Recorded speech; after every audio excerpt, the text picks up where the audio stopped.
What's going on, you handsome people? Welcome back to the YouTube channel. Today I have a video on why you guys are losing TVPs. This is something that I see so much in every single person that I coach. And this is also a problem that I faced when I was grinding. And, I still face it pretty often, actually. And so we have this replay submitted by Dex here. And I actually asked Dex to give me some of his TVPs. I know he's been struggling with TVP. I wanted to see, what's going on. What am I looking at? What can you do better? This is something that I noticed in his game that is hurting him, and not just him, but I know it hurts other players as well. So that's why I'm using him as an example. So Dex, I'm sorry you're going through the hall of shame, I guess. So got a TVP here on Ancient Cistern. It's going to be a standard TVP, so there's something crazy that's going to be happening right now in terms of like 2 base, 1 base stuff. But the point of this video is to basically discuss, and actually, I got a bit of an oopsies here. Unprepared, there you go, health bars. So the thing that we're going to discuss today, as per the title, is, this is the number one thing holding people back. And that is these small, little, Stalker groups or Protoss aggression that keeps you in your base for, 2 minutes and delays your first push. Now, this is something that you're going to be like, well, Migs, what do I do? 16 Stalkers outside of my base is pretty fucking annoying and probably concerning. And you're right. It's very annoying. It's very annoying to deal with. But you actually just want to ignore it entirely. And I'm going to elaborate more as we continue with the replay. But basically, what happens is as you're kind of stressing out about these 10 Stalkers outside of your base, Protoss is, running away with tech. And by the time you do your push, which is now like a minute and a half behind, you're running into Colossus that wouldn't have been there if you had just ignored the Stalkers and have done your push. Now, I'm not saying that by just ignoring the Stalkers, you're not going to take any damage or the game will feel a little weird. But what I'm going to tell you, after I tell you what to do, it's going to be better than what you guys have been doing already. Wow, I'm terrible at wording this, so I should probably write a script. But anyway, so Dex is playing 2 Barracks Factory with a bunker. So he's playing very standard build. Oliveira build, I guess, if you want to call it that. He's the one that sort of popularized it. And this is Dex being a little bit annoying. Dex is going to lose his scout. He does see the gateway. So Dex has seen 2 gates, Twilight Council. He's going to see another gateway here. And like I mentioned, this is all super standard stuff. He's not, nothing crazy going on yet. Now Protoss adds a 3rd gateway. Okay, now a Robo. So this build from the Protoss is a little mixed up, and I should probably have mentioned this earlier, but this is Diamond, about 3,800, 3,900 or so, guys. So if you're wondering what the MMR range is for this. But despite the MMR range, if you're lower or higher, this is a very, very common thing you see. Just that if this guy's build looks like it doesn't make any sense, that's why. For anyone who's above Diamond who's like, what is this guy doing? Yeah, I don't know either, but this guy's going for 7 gateways and a Robo on 1 base, but he's gonna take a 3rd. So funny enough, this guy only had 3 Stalkers. If something aggressive were to have happened, he might have died. But unfortunately, gets away with it. It is what it is. Dex, though, he's playing very standard. Nothing really terrible happening with his early game. He's not supply blocked. eBay timing is fine. Third Barracks timing is fine. Maybe it's a bit of a pause here on his factory production. So actually, Dex, macro man. Okay, there you go. So now we're producing some meat. So a little bit of pause in the production. It's not really ideal, but not a major mistake, right? Not something super crazy. We do have some mule energy, but looks like he's saving scan for potential DT. At least I'm hoping that's what that is. So if it is, well done. And if it's not well done. But so here we have the Stalkers moving out. Okay, so now this is where we're getting to kind of the point of the video, which is basically, how do we just ignore these Stalkers, right? Because what you're going to see in this game are the Stalkers are basically going to make Dex freak out. And the problem with this is that he's only seen that this base hasn't been taken. But oftentimes, Protoss actually take this base as their 3rd. So if you're in Dex position and you don't see this base and you see these Stalkers, you're obviously concerned, right? Because you're like, whoa, there's no 3rd. Now he's going to try to check the other side. But there's all these Stalkers outside my base. So this guy is clearly, 4 gate blinking me or all-inning me. Now with the 4 gate blink, he would already have the warp prism across the map and the stalkers about to blink in your base. In this case, the prism is a little bit late. And now this guy's adding more gateways, robo, etc. Now, Dex has a really good opener against this because he already has Stim. He has 2 tanks, Marine Marauder, and the Cyclone in position as well. So Dex is actually in a very good spot. Now, what you want to do here is a couple of things. The first thing you want to do in this scenario is actually make sure there is a third. Because if there isn't a third, then obviously this is all in, right? But you want to confirm that. So if you've already scouted 1 third base, just go ahead and scan the other third base. And then you'll see, oh, okay, there's a couple of gateways here. He's building probes, right? There's probes being transferred from the other bases to this base. This guy is clearly not all-inning me, right? But we have to address, you know, the stalker count, right? So if he's not all-inning me, why does he have so many stalkers? And what you want to basically, or what you're supposed to get from that is that the Protoss player is basically dumping all their money, or a lot of their money, into the stalkers and warping in stalkers at the moment and delaying his transition. In this case, this opponent here could have added a Robo Bay, could add a Forge, Templar Archives, whatever. Right now, we only have a Charge being chronoed. We have no Immortal being started, no Observer.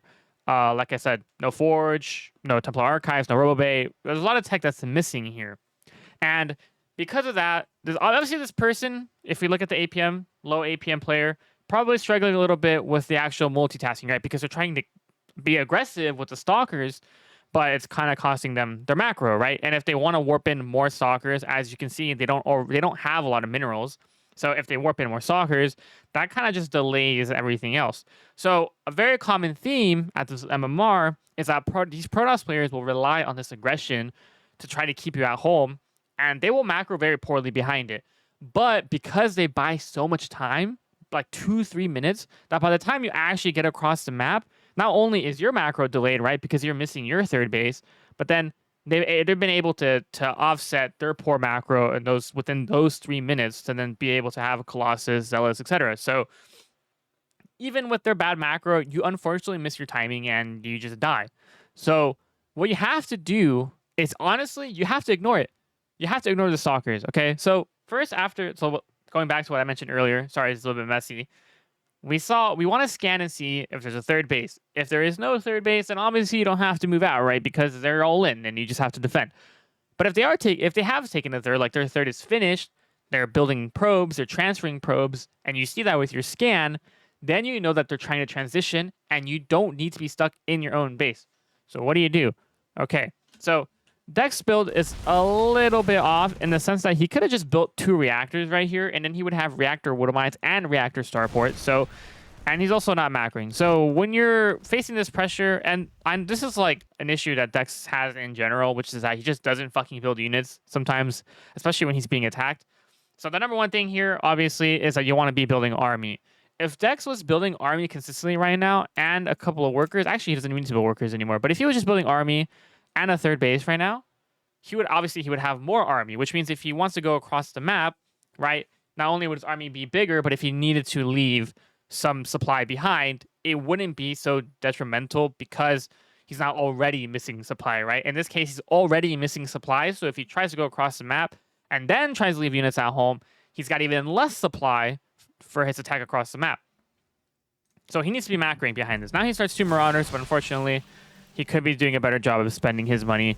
And honestly, there is absolutely no reason why you should be having your Marauders so close to the ledge just to get hit by the Stalkers. Like, you're just taking free damage to your units, right? Like, there's absolutely no reason to do that.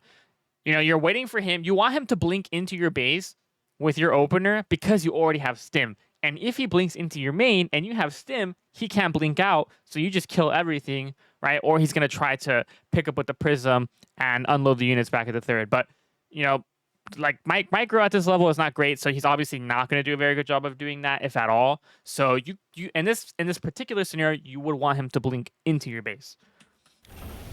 Now we do the swap. We're going to go for Medivacs. We're going to keep producing units.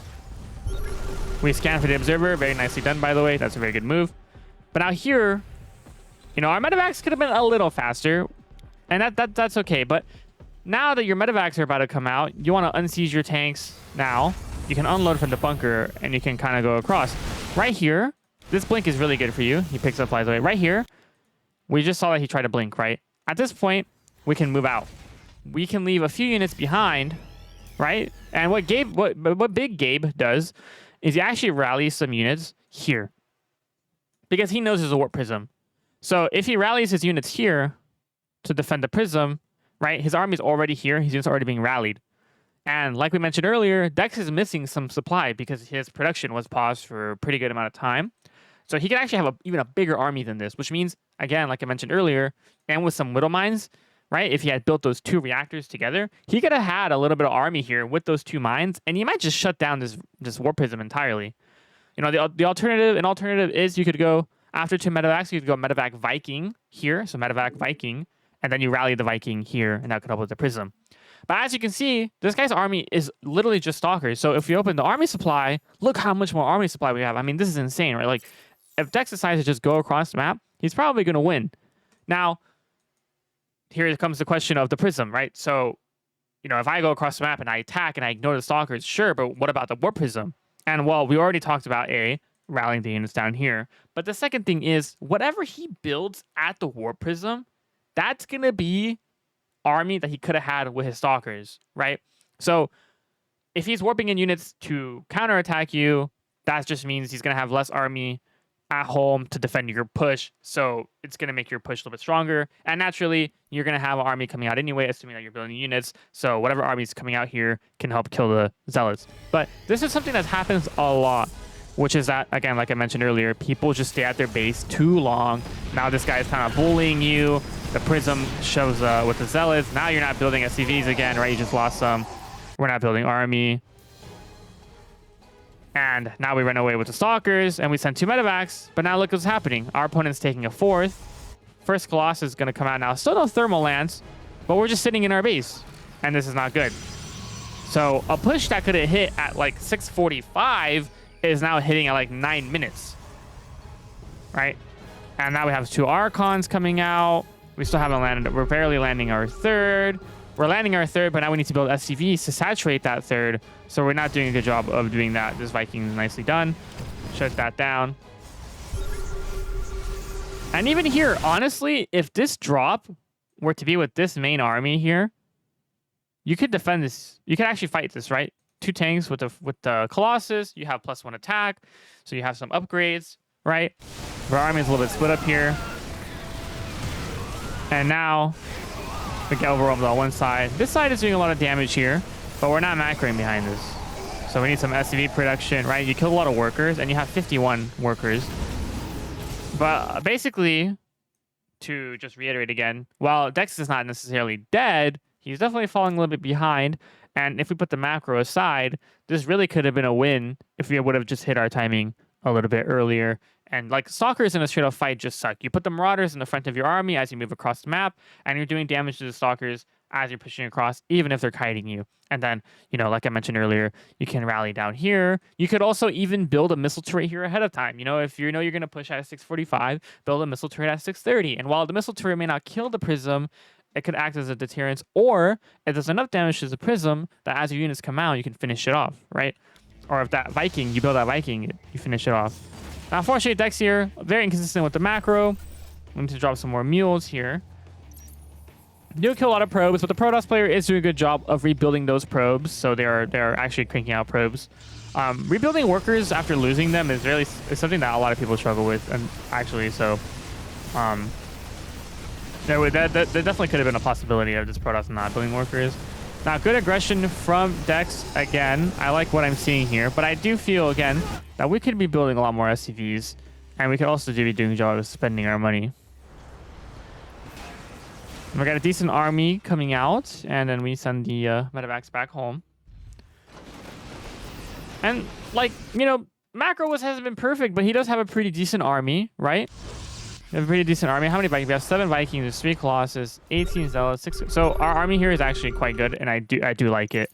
We're up 10 army supply, a little bit of supply blocked here. But if we really are honest here, if Dex had, because Dex is not macroing perfectly by any means, right? If Dex had even like a slightly better macro, he could actually be maxed out right now with a pretty decent economy, considering how late he wasn't being able to land his 3rd, right? And this push here, not doing too much, because thankfully his drops that he chose to do actually did a lot of damage, but he wasn't really able to reap the rewards for it. So now everything is kind of coming down to this push. Because if you think about it, well, this push, if it doesn't succeed, I mean, what else do we really have? You know, we don't have 2-2 on the way. We don't have a second starport and a fusion core. We have the extra barracks, but we don't have the essential, like, the buildings to sophisticate our army more. But we have the money for it, which is the big thing. So it's not that we don't have any money for it. We're just not doing it, and we need to be able to do that. He's gonna come here. Good fight, by the way. Good micro by the Protoss player on the Colossus, sending those back. But here, now we need to produce. We are producing some Vikings. But those 3 extra barracks haven't been control grouped, unfortunately. And we fly away. We do lose all our Vikings, unfortunately. And like I mentioned earlier, if we had maybe a second starport and a fusion core, we could have ranged liberators on the way, which could help us in the long run as we transition out of this. Now, Protoss has done a good job of macroing. They're at 87 probes. They're taking a 5th. So this Protoss has been doing a good job of, you know, as soon as they take damage, they replenish the workers, and then they continue to add on expansions, right? Dex here, he's finally landed his 4th, but he didn't already have the workers ready. He needed to start building them as that 4th base finished. And here we get a nice EMP. Protoss takes the fights a little bit too soon. DT's doing a lot of damage, though. And unfortunately, we are down an upgrade set here, which is hurting a bit. And if we would have just seen these DTs a little bit earlier, it would have been fine. Now, because these haven't been control groups, and these have been control group, we haven't been spending our money, and we don't have any units coming out. So while we could have more army here, we just don't. Now we start 6 Marauders, and now these are going to start producing. But fortunately, a little too late. Just taking a lot of damage. So for Dex here, despite, you know, in the beginning not just going across the map and being and finishing out the game or closing out the game, he played it out. It wasn't bad, but the macro is just unfortunately hurting him a lot. And that's the reason why he lost this game. He wasn't in a great spot, but he did take some decent fights that were going to get him back in the game or keep him in the game. But Protoss just had a lot of, just had a stronger economy, a lot of workers, and was able to, you know, again, macro spend that money, and Dex wasn't able to. So that's the reason why he lost this game. But the point of this video, and actually the biggest point of this video, was that we just can't let small groups of Stalkers keep us at home and delay our push for so long. We really can't play that afraid, especially if you're in the lower leagues where you know that your opponent isn't going to play perfectly. And as much as everyone feels like Protoss is bullshit in the early game, or just in general, I mean, and I agree with it, because sometimes you'll lose to random disruptors and whatnot. You know, like, there are opportunities to just attack and ignore this kind of aggro and just be able to win the game, because Protoss players played really greedy. And honestly, this is a very good example of a style issue where a lot of people at the lower levels who play very aggressively early on really don't do a good job of macroing out behind it. And if you don't take any damage and you got a good army and you just go across maps, sometimes you can just win. But yeah, so that's it for this video, guys. Hope you guys enjoyed it. Sorry if it's a little bit messy all over the place, but I hope this helps a lot. And I'll see you guys in the next video.